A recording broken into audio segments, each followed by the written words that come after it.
तेजस्वी यादव ने कहा है कि मुख्यमंत्री नीतीश कुमार ने बिहार को बर्बाद कर दिया है। नीतीश कुमार का भंडा फोड़ हो गया है। तेजस्वी यादव ने नीतीश सरकार को कहीं का नहीं छोड़ा है। तो वहीं अब सीएम नीतीश कुमार जी ने बीजेपी से अलग होकर तेजस्वी के साथ आने का ऐलान कर दिए हैं। तो वहीं कोरोना ने फिर से बिहार में तबाही मचाना शुरू कर दिया है। तो आज की बड़ी खबरों पर बात करने से पहले आपसे अनुरोध है, कृपया वीडियो को एक प्यारा सा लाइक अवश्य कर दीजिएगा। आपका लाइक करना ही हमारी मेहनत का फल होता है।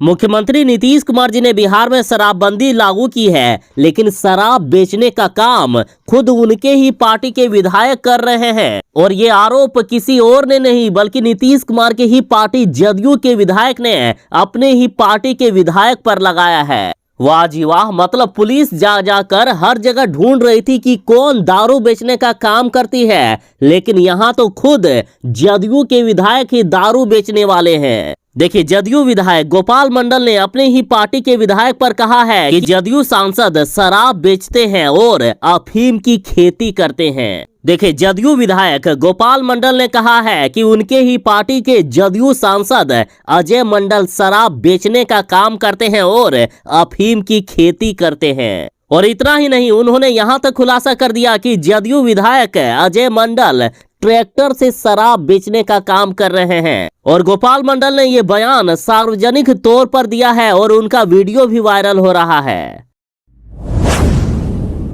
तेजस्वी यादव ने एक बार फिर से नीतीश कुमार जी की पोल खोल दी है। तेजस्वी यादव ने कहा कि शराब माफिया को संरक्षण दे रहे हैं नीतीश कुमार। तेजस्वी यादव ने साफ साफ कहा है कि मुख्यमंत्री नीतीश कुमार सिर्फ ढोंग करने के लिए शराबबंदी किए हुए हैं। सच्चाई तो ये है कि वे खुद शराब माफियाओं को संरक्षण देकर बिहार में शराब बेचने का काम कर रहे हैं। तेजस्वी यादव ने यहां तक कहा कि अब तो जदयू और बीजेपी के नेता भी मानते हैं कि सत्ताधारी दल के विधायक और सांसद शराब बिकवाते हैं। इसके बावजूद सरकार कोई कार्रवाई नहीं करती है और करेगी भी कैसे, क्योंकि सरकार तो खुद ही शराब माफियाओं को संरक्षण देकर शराब बेचने का काम कर रही है। तेजस्वी यादव ने कहा कि नीतीश कुमार जी ने बिहार को बर्बाद कर दिया है। बिहार में प्रशासनिक अराजकता फैल चुकी है। शिक्षा और स्वास्थ्य व्यवस्था चौपट है। विधि व्यवस्था ध्वस्त हो चुकी है। थाना ब्लॉक में बिना रिश्वत के कोई भी काम नहीं होता है। भ्रष्टाचार चरम पर है। छात्र, शिक्षक, किसान, मजदूर, युवा, बेरोजगार, संविदा कर्मी सब त्रस्त है। आम जनता त्राहिमाम कर रही है। तेजस्वी यादव ने कहा कि बिहार को बर्बाद करने पर तुली नीतीश कुमार की सरकार का येन केन प्रकारेण बस कुर्सी से चिपके रहना ही प्रथम और अंतिम उद्देश्य है। तेजस्वी यादव ने कहा कि चाहे बिहार कितना भी बर्बाद क्यों ना हो जाए, नीतीश कुमार कुर्सी को कभी नहीं छोड़ेंगे। वे कुर्सी के लिए कुछ भी कर सकते हैं, किसी भी हद तक जा सकते हैं। और तेजस्वी यादव ने पूरी तरह से खुलासा किया है। देखिए, कहा है कि वैशाली में जहरीली शराब से कई लोगों की मौत हो गई है, अनेक लोग बीमार हैं। और इधर जदयू एमएलए गोपाल मंडल कह रहे हैं कि जदयू सांसद ही शराब बिकवाते हैं। बीजेपी के नेता बोल रहे हैं कि जदयू के माफिया नेताओं को सरकार बचाती है। बीजेपी प्रदेश अध्यक्ष संजय जायसवाल कहते हैं कि पुलिस के संरक्षण में ही शराब की तस्करी होती है। जदयू मंत्री यहां तक कहते हैं कि अफसर किसी की भी नहीं सुनते। तो वहीं बीजेपी एमएलए बोल रहे हैं कि बीजेपी के सभी मंत्री भ्रष्ट हैं। यानी पूरी तरह से ये सरकार खत्म हो चुकी है। नीतीश कुमार और बीजेपी ही आपस में लड़ने लगी है। ये ही दोनों के पोल खोलने लगे हैं। अब बीजेपी को छोड़कर सभी पार्टियां एक हो गई है। मुख्यमंत्री नीतीश कुमार जी लालू यादव और तेजस्वी यादव के साथ आ गए हैं। बीजेपी से अलग होकर मुख्यमंत्री नीतीश कुमार जी ने ऐलान कर दिया है कि बिहार में जातीय जनगणना कराने को लेकर सभी सियासी दलों की सहमति बन चुकी है। सभी से बात हो चुकी है। अब जल्द ही सर्वदलीय बैठक होगी। और मुख्यमंत्री नीतीश कुमार जी ने सबसे बड़ा ऐलान तो ये कर दिया कि राज्य सरकार अपने खर्चे पर कराएगी जातीय जनगणना। अब बीजेपी को छोड़कर सभी पार्टियां एक हो गई है। मुख्यमंत्री नीतीश कुमार जी लालू यादव और तेजस्वी यादव के साथ आ गए हैं। बीजेपी से अलग होकर मुख्यमंत्री नीतीश कुमार जी ने ऐलान कर दिया है कि बिहार में जातीय जनगणना कराने को लेकर सभी सियासी दलों की सहमति बन चुकी है। सभी से बात हो चुकी है। अब जल्द ही सर्वदलीय बैठक होगी। देखिए, सिर्फ एक बीजेपी ही है जो ये नहीं चाहती है कि बिहार में जातीय जनगणना हो। बीजेपी नहीं चाहती है कि गरीबों का भला हो, लेकिन मुख्यमंत्री नीतीश कुमार जी ऐसा नहीं होने देंगे। उन्होंने बीजेपी का साथ ही छोड़ दिया और आ गए सीधा सीधी अन्य दलों के साथ बिहार में जातीय जनगणना कराने को लेकर। और खुद बिहार के मुख्यमंत्री नीतीश कुमार जी ने यह बयान दिया है कि सभी सियासी पार्टियों की सहमति बन गई है, अब जल्द ही इस मामले पर सर्वदलीय बैठक होगी। और मुख्यमंत्री नीतीश कुमार जी ने तो तेजस्वी यादव को यहां तक कह दिया है कि 2 से 4 दिन में बैठक बुलाई जा सकती है। और जातीय जनगणना ना कराकर बीजेपी ने अपने ही पैर में कुल्हाड़ी मार लिया, कहीं बीजेपी का बिहार में सुफड़ा साफ ना हो जाए। कोरोना की नई वेरिएंट आ गई है। कोरोना की नई वेरिएंट ओमिक्रॉन ने बिहार में अभी से ही तबाही मचाना शुरू कर दिया है। और ये कोरोना वायरस पहले से भी ज्यादा खतरनाक है और बिहार में अभी से ही स्कूल कॉलेजों को बंद किए जाने लगा है। देखिए, पहले जहां पटना के शिक्षा विभाग ने ये आदेश दिया था कि पटना के सभी प्राइवेट स्कूलों को बंद कर दिया जाएगा और वहां सिर्फ ऑनलाइन क्लास जारी रहेगी। यानी कोरोना के समय जब लॉकडाउन हुआ था, उस समय जब ऑनलाइन क्लास चलते थे, उस प्रकार के किए जाने की बात हो रही थी। लेकिन फिर से बिहार के शिक्षा विभाग ने बड़ा आदेश दे दिया है। पटना जिला शिक्षा अधिकारी अमित कुमार की ओर से जारी निर्देश में कहा गया कि निजी विद्यालय के बच्चों को एक ऑप्शन दिया जाएगा, जिसमें से बच्चे अगर चाहे तो अपनी सुविधा के अनुसार ऑनलाइन या ऑफलाइन क्लास कोई भी सेलेक्ट कर सकता है। यानी बच्चे यदि कोरोना के डर से ऑनलाइन क्लास करना चाहता है तो वो ऑनलाइन क्लास कर सकता है, या जिन बच्चों को ऑनलाइन क्लास में असुविधा होती है वे ऑफलाइन क्लास भी कर सकते हैं। हाँ, भले ऑफलाइन क्लास में कुछ जरूरी एहतियात बरतने होंगे। यानी बच्चे अब अपनी सुविधा के अनुसार क्लास चूज कर सकते हैं। और बिहार में फिलहाल कोरोना की नई वेरिएंट का ज्यादा फैलाव नहीं हुआ है, इसलिए अभी स्कूल तो खुल रहे हैं। लेकिन यदि आपने सावधानी नहीं बरती तो ऐसी भी नौबत आ सकती है कि स्कूलों को पहले की तरह से बंद किया जा सकता है और बिहार में लॉकडाउन भी किया जा सकता है। अतः जरा सावधान रहिएगा। 10वीं और 12वीं पास करने वालों के लिए खुशखबरी है। देखिए, डाक विभाग में बम्पर भर्ती निकली है। बिहार वाले जरा ध्यान दीजिएगा, बिहार पोस्टल सर्किल में बम्पर भर्ती होने जा रही है। इंडिया पोस्ट के द्वारा बिहार पोस्ट ऑफिस में पोस्टल असिस्टेंट के 31 पदों के लिए, सॉर्टिंग असिस्टेंट के 11 पद और पोस्टमैन के 5 पद के साथ एमटीएस के 13 पदों के लिए वैकेंसी निकाली गई है। जो लोग अप्लाई करना चाहते हैं, indiapost.gov.in पर जाकर आप फॉर्म अप्लाई कर सकते हैं। फॉर्म अप्लाई करने के लिए अंतिम तारीख 31 दिसंबर 2021 तक रखी गई है। अप्लाई करने के लिए आपको 10वीं या 12वीं पास होना जरूरी है और साथ ही ज्वाइनिंग लेटर से पहले 60 दिन का बेसिक कंप्यूटर नॉलेज होना जरूरी होगा। मुख्यमंत्री नीतीश कुमार जी ने वादा किया है कि बिहार वालों को 19 लाख रोजगार दिया जाएगा। भले ही नीतीश सरकार रोजगार नहीं दे पा रही है, लेकिन देखिए, बिहार सरकार के ही मंत्री मुकेश सहनी ने बड़ा ऐलान कर दिया है। अब बिहार के बेरोजगारों को रोजगार दे रहे हैं मुकेश सहनी। बस आपको एक छोटा सा काम करना है, अपना डिटेल्स बस अपलोड कर देना है, उसके बाद खुद आपसे संपर्क किया जाएगा। देखिए, विकासशील इंसान पार्टी के राष्ट्रीय प्रवक्ता देव ज्योति ने कहा है कि वीआईपी पार्टी बिहार राज्य के युवाओं को स्थानीय स्तर पर रोजगार के साधन उपलब्ध कराने का काम करेगी। बस आपको अपना डिटेल्स दे देना है और लिंक इसके लिए प्रोवाइड की गई है। लिंक है http://vipparty.in/jobs.php। इस लिंक पर आप क्लिक करके अपना डिटेल्स दे दीजिएगा। उसके बाद वीआईपी पार्टी की तरफ से जल्द ही आपसे संपर्क किया जाएगा और आपको स्थानीय या अंतर्राज्यीय स्तर पर रोजगार दिया जाएगा।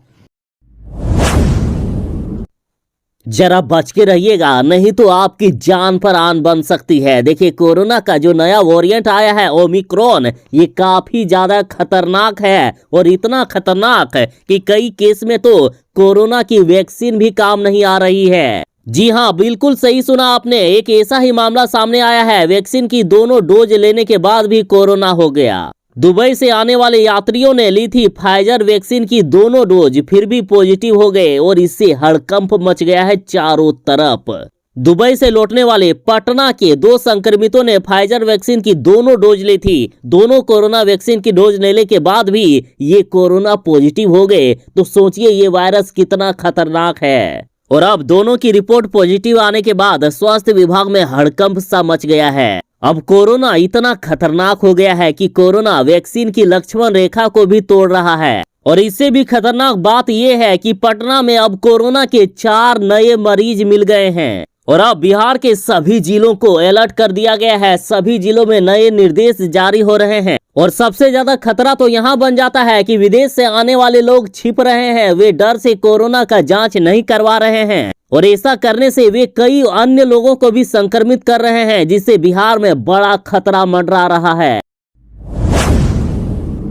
अब बिहार के किसान त्राहिमाम कर रहे हैं। इस सरकार ने किसानों की इतनी खराब स्थिति कर दी है कि किसानों को खाद भी नहीं मिल पा रहा है। और खाद की किल्लत पर लालू प्रसाद यादव जी ने कहा है कि बिहार में खाद ही नहीं है। किसान दर दर की ठोकरें खा रहे हैं। मुख्यमंत्री सहित डबल इंजन सरकार कानों में तेल डालकर आंखों पर पट्टी बांध व नींद की गोलियां खाकर सोए हुए हैं। लालू यादव ने कहा कि नीतीश और बीजेपी किसानों के सबसे बड़े दुश्मन हैं। फसल का न्यूनतम समर्थन मूल्य तो दूर, ये खाद तक उपलब्ध नहीं करा पा रहे हैं। धिक्कार है इसी सरकार पर। और लालू यादव के इस प्रकार के बयान पर मुख्यमंत्री नीतीश कुमार जी ने भी माना है कि बिहार में सही में खाद की किल्लत हो रही है। बिहार में कोरोना की नई वेरिएंट आ गई है, जिससे अब बच्चों को सबसे ज्यादा खतरा है। बच्चों को कोरोना वैक्सीन अभी तक नहीं दी गई है और कोरोना की नई वेरिएंट ओमिक्रॉन से सबसे ज्यादा बच्चे ही मर सकते हैं। और अब शिक्षा विभाग ने बड़ा आदेश दे दिया है कि जो भी बीमार बच्चे होंगे या थोड़ी सी भी उसमें बीमारी होगी, उन्हें स्कूल नहीं आने दिया जाएगा, स्कूल में घुसने तक नहीं दिया जाएगा। अब बीमार बच्चों की घर बैठे होगी पढ़ाई। शिक्षा विभाग ने स्कूलों को कई निर्देश दिए हैं। अब जो बच्चे पूरी तरह से स्वस्थ हैं उन्हें ही ऑफलाइन शिक्षा दी जाएगी, बाकी बच्चों को घर बैठे पढ़ना होगा। और यदि स्वस्थ बच्चे भी चाहते हैं कि हम ऑनलाइन ही पढ़े तो उन्हें भी वैकल्पिक व्यवस्था दी गई है। बच्चे जिस प्रकार से चाहेंगे उस तरह से उनकी पढ़ाई होगी। अभी पहली से 12वीं क्लास के स्कूल तो बंद नहीं किए जा रहे हैं, लेकिन कई पाबंदियां लगाई गई है। अब कोरोना वायरस के नए वेरिएंट ओमिक्रॉन को ध्यान में रखकर मास्क जरूरी है, साथ ही जरूरी एहतियात पहले की तरह से लागू कर दिए गए हैं। और अब स्कूलों में ऐसे किसी भी शिक्षक या कर्मी को घुसने नहीं दिया जाएगा जिन्होंने कोरोना वैक्सीन नहीं लगवाई है। चाहे कोई भी व्यक्ति हो जो स्कूल में प्रवेश कर रहा है, उसने कोरोना की वैक्सीन नहीं लगाई है तो उन्हें गेट से ही भगा दिया जाएगा। कोरोना की नई वेरिएंट आ गई है जो काफी ज्यादा खतरनाक है और बच्चों को काफी ज्यादा नुकसान करने वाली है। लेकिन इधर मोदी सरकार जी ने कोरोना वैक्सीन अब बच्चों को देने का सारी तैयारियां कर ली है। लेकिन बच्चों के पेरेंट्स कह रहे हैं कि पहले नेताओं और सेलिब्रिटी के बच्चों को कोरोना वैक्सीन लगना चाहिए, तब जाकर हम लगवाएंगे।